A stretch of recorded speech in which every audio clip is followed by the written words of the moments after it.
we are going to start with the talk of Professor Lorenzo Diaz. Professor, no. Lorenzo. Okay, thank you. Good morning, no? Well, Marcelo, happy birthday again. Okay. Well, it's a great pleasure to give this talk. This talk has two parts, and I thought that this is a little like a dramatic or a comedy where you have two characters. I will be the nostalgic character that talk about the past, and Artur will be the character that represents the brilliant future. Okay? Well, let me start with some figures. I guess that Marcelo came to him about 86, I guess. And at that time, we were here very busy, and we have some figures that we love. The first time, well, you are familiar. You have here the typical horseshoe, like this map. And then, well, we have also this figure that the people like very much. I am not able to do the complete figure of the Lorentz attractor, but you have the maps of the first return of the Lorentz attractor, something like this. Sorry? What else? Well, we have also more attractors, and these were the type of figures that we enjoy that time. At some moment, Stefano came to Brazil, and he decided also to include some hawks to this figure, but this is another history. Well, we studied this kind of objects, and another favorite figure that we study a lot was this one. We have a saddle in dimension 2. Let me assume that the saddle is more contracting than expanding. That is, the product of the eigenvalues is less than 1. And we have this homogenic tendency. Okay, these are of course, we have also the quadratic family.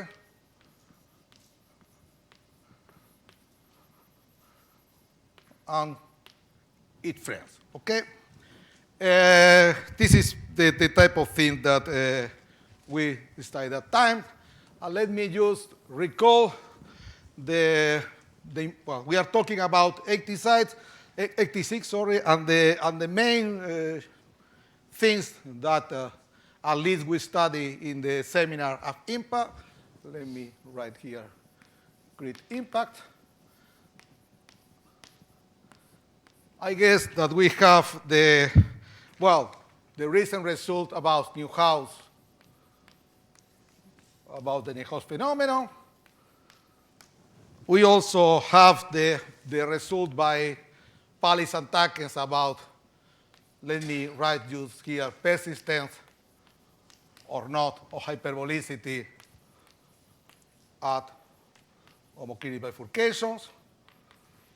And in this study also appear the study of fractal dimensions.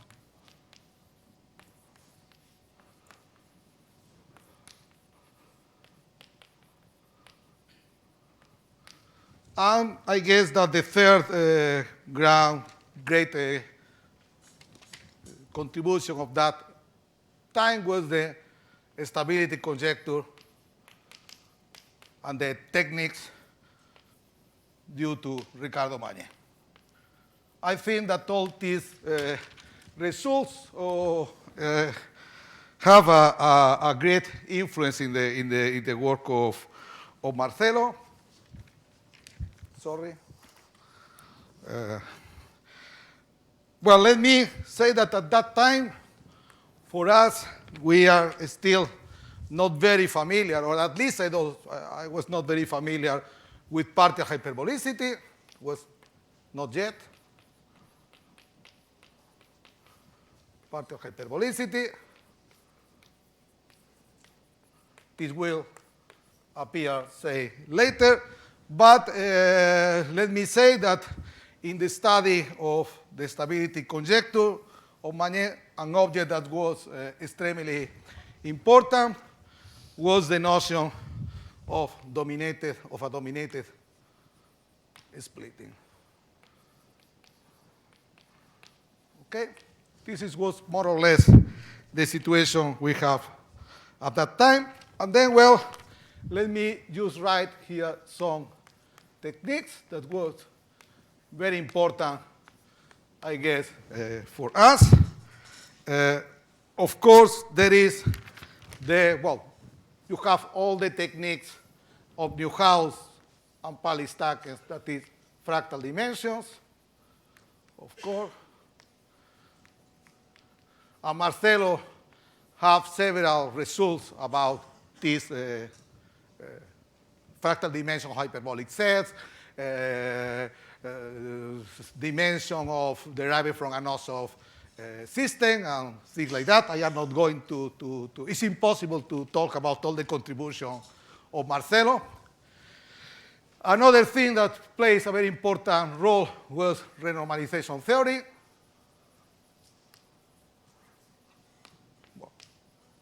We have the recent talk by Lubitsch. And finally, in this setting, something that plays important and extremely important impact in Marcelo's works is the work by Benedict and Carlson on the Enoch Mach and Enoch-like attractors, okay?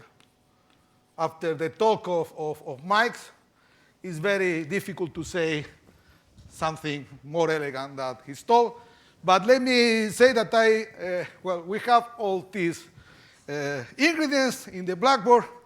I don't know if I remember correctly, but Jacob organized we have seminars every 2 weeks, if I remember correctly.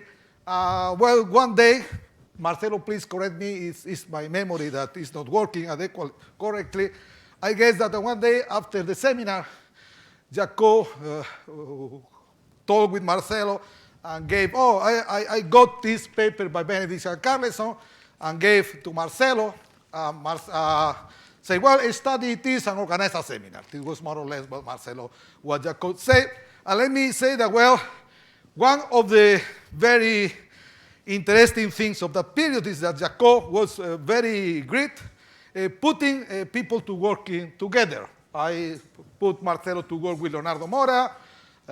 I started also to work with Jorge Rocha and Raul Lures.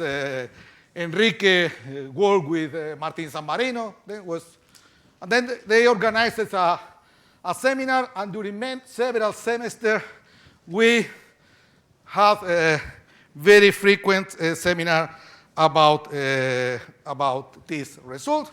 And of course, something that was on the top of this that was very exciting for all us was the leads of Paley's conjectures. I guess that many of you, some of these conjectures still survive, are modified. Well, this is a kind of inspiration. And if you look to all the elements which are in this blackboard and things a little, Marcelo did contributions about almost all the topics.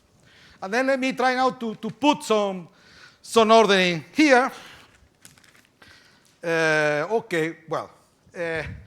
Typically, the idea that when you study homoclitic tangency, let me put like this, say a dissipative homoclitic tangency, the strategy that follows Paley's and Takens was, you consider a one-parameter family of diffeos unfolding this tangency, say, move the tangency like this, produce a horseshoe, and let you pick your favorite dynamical property P.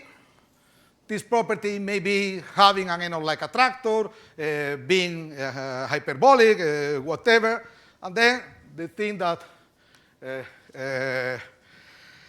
Paley's attackers of the philosophy was, well, you consider the measure of the parameters, put this notation is very bad, sorry. That is, you look to the frequency of the parameters t that have the property p and estimate the limit, or, well, you can put here, of course, lim inf or lim sub, or because in general the limit doesn't exist. And one of the very things that were very disappointing is that, the phenomenon of infinitely many things have frequency 0. And, well, when the paper of Benedict and Carlson was published, they proved that in the Enon family you have positive measure of parameters corresponding to Enon like attractors. And, well, the first, well, I don't know if it is the first, but one of the great contributions of Marcelo is to translate this result to the setting of homogeneous bifurcation. Still, when you estimate, you put here the property HL, that is to have an Enon. Well, this is a word with Leonardo Mora. Okay? But let me just comment, because this will be important later. If you look to the limit of the property of having an Enon-like attractor and divide by 0, this goes to 0. Also, this set has positive measure.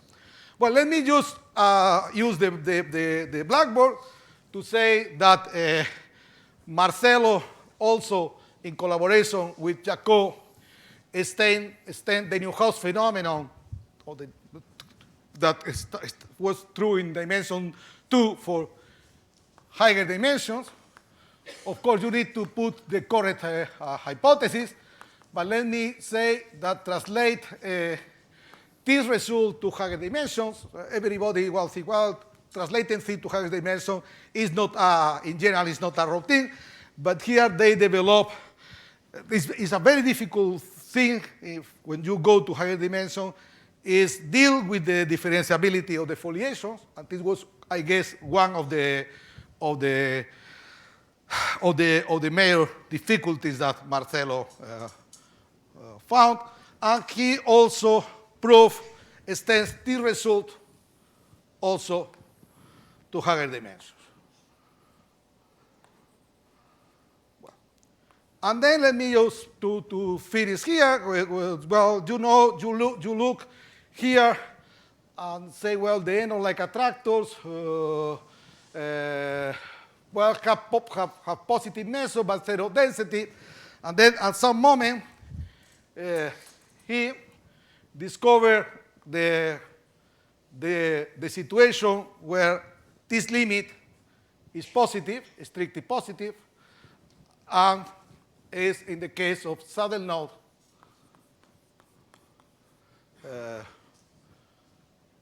I guess that is, I don't know, critical. Well, I will do a figure, critical saddle node cycles or something like this. I don't know the ordering of the words. That is, in dimension 2, you take a saddle node, a parabolic point. You assume that this saddle is normally hyperbolic, and then you have, well, you have here the strong stable foliation, and then you have something like this. You have this tangency, and then the important thing of this figure, this was a joint work with Rocha and Viana. We proved that in this case, this limit is positive. But let me also make another comment. When you look, well, I don't know if this, they are going to tell is completely correct, but it's, I guess, that quite correct. You can say that in some way, the Enon-like attractors our homoclinic tangencies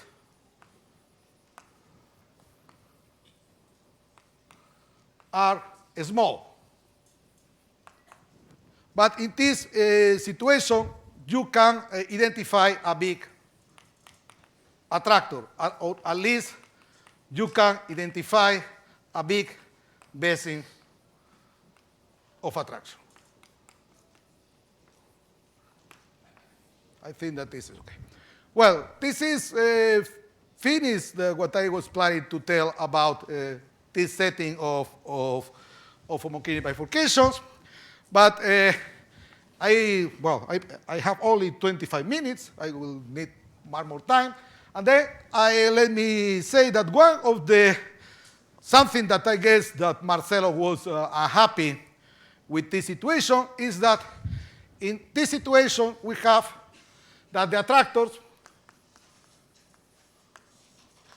contain a one-dimensional manifold of dimension 1. Or say that the number of expanding multipliers was always 1. The dimension of the okay, here unstable, you know. Unstable manifold and unstable and can't disappear. Okay. Well, Marcelo was quite unhappy with this, and then, well, he developed several techniques to get attractors with several, let me put here, attractors with several unstable dimensions. Okay, and he do this also for the in the setting of homoclinic tangencies and also in the setting of Lorentz-like attractors. Perhaps the two main results, well, I planned to say some words about the Viana maps. Later, this is for diffuse or endos.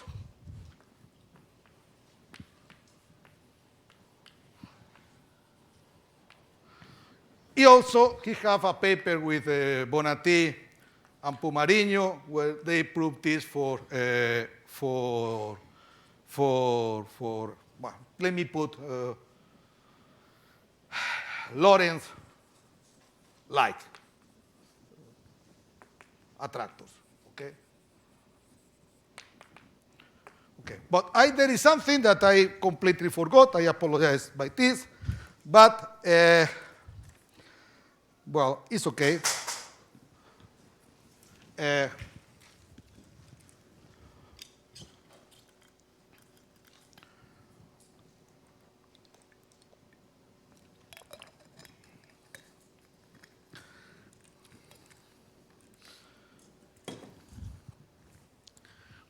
Okay, well, still in this setting, I guess that I can write here. I want to talk a little about, well, these are results about the existence and how these Henon-like attractors appear. But one thing that Marcelo, one topic that Marcelo did very important contribution, let me write just a structure and properties of Henon-like attractors. And if you, as I have, very soon I will have only negative time, let me just say that you can do the same thing for Lorentz-like attractors. And here the names of Araujo, Pacifico, Pujals, and Viana appear. Okay, well, let me talk about the structure and properties by properties. We can mean either topological properties or statistical properties. Okay, And he has a paper with Mike Benedict. Benedict talked about the paper in his talk about, you say, the solution of the basing problem. Well, it's time now to erase the blackboard.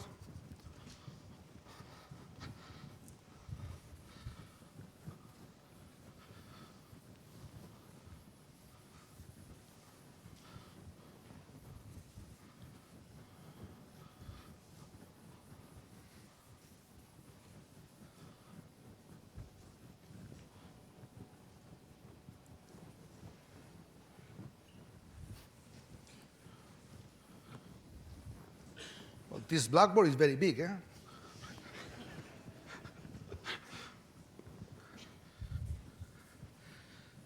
You know, but the feeling of erasing a blackboard is a very good feeling these days. You know, it's after the pandemic, is really a fantastic moment. Okay. Okay. Now, I need my glasses now. Well, you have a measure, and you define its basing of the measure at the point in the space, so that you take any continuous map, and you consider this limit, so the limit of the Birkhoff sums. This limit converts to the integral of mu. This is the basing of a measure. If, of course, when you have an attractor, you can also define the basing of the attractor, and you want to state relation between these two objects. Okay. Well, I need to say the things. Well, the first thing is that, well, there is a result by Benedict and Young. Well, I put Benedict only the B because he's part of the family now. Right? Okay. Welcome, Mike. Then he proved that, well, if you have the known family, you have a set of good parameters, okay, with positive measure, blah, blah, blah. And then there exists a unique SRB of physical measure with exponential decay of correlations.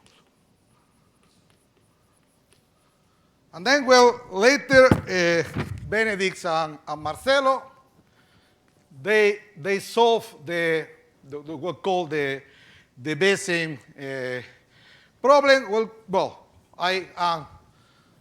They prove that essentially the basing of attraction of the NO-like attractor that you have is essentially the union of the stable manifold of the attractor for the point in the attractor, of course, modulus a set of zero measure.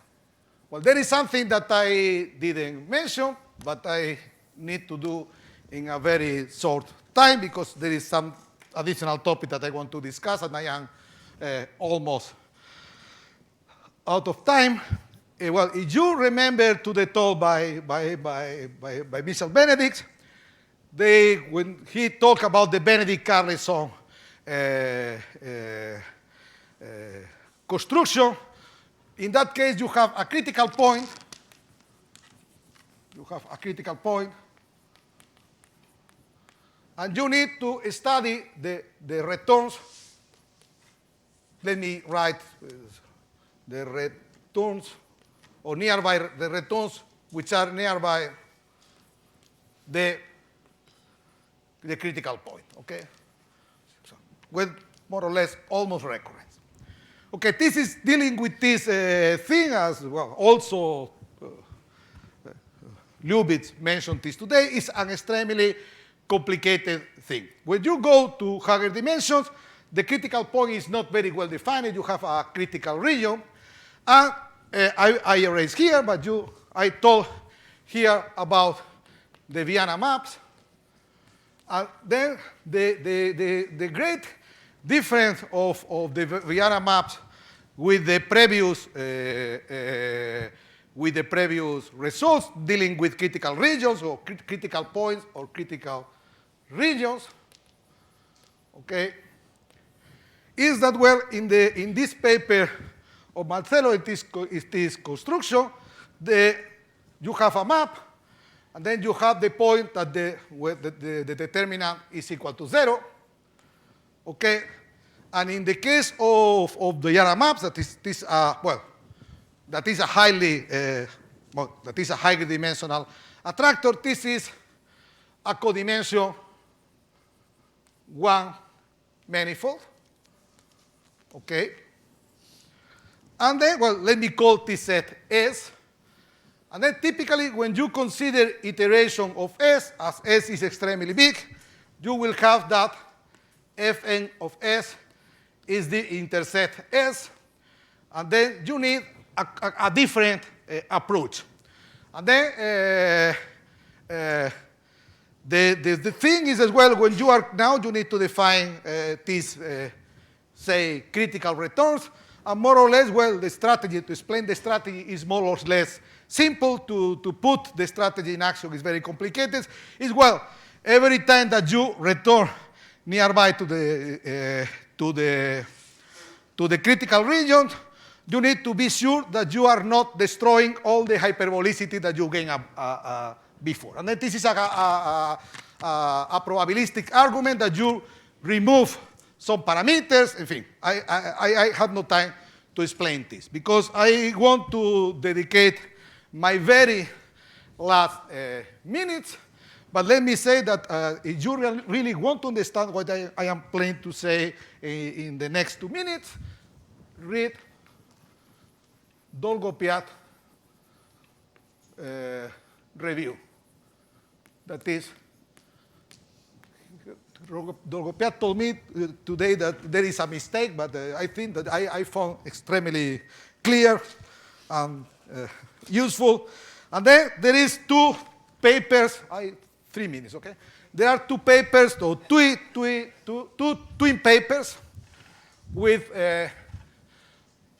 Alves, Bonatti, and Viana, and also Bonatti and Viana, okay, where they introduce 2 types of system. Always is different. I am very confused each time that I talk about this, but you may have a partially hyperbolic splitting, and this is the first time that we talk about partial hyperbolicity. You have either I splitting here with this direction is uniformly hyperbolic, contracting, and this is a central and stable direction, or you have the converse, okay, like this. And then they introduce the notions of mostly expanding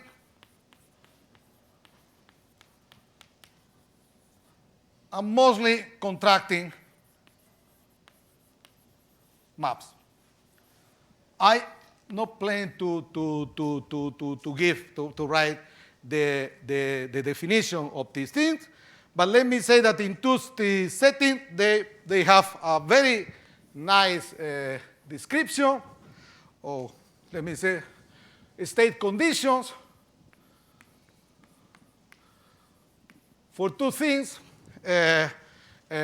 One thing is that the existence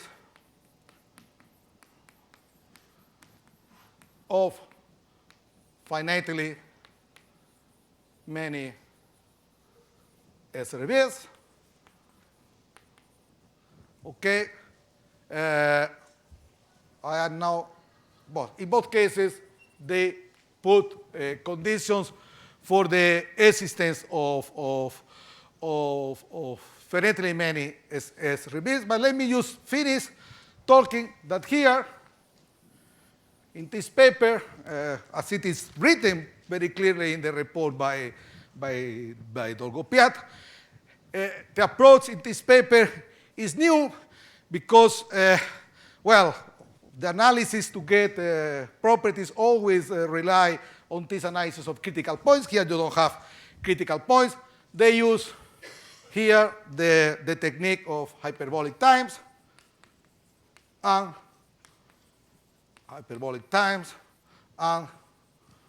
abundance of them to deal with the existence and properties of the SRB measures. Well, the use of hyperbolic times, you can also find in the thesis, in the PhD thesis of Alves, and this was based on Please arguments, but I am completely out of time. Gugu, okay, Artur, please, it's your time.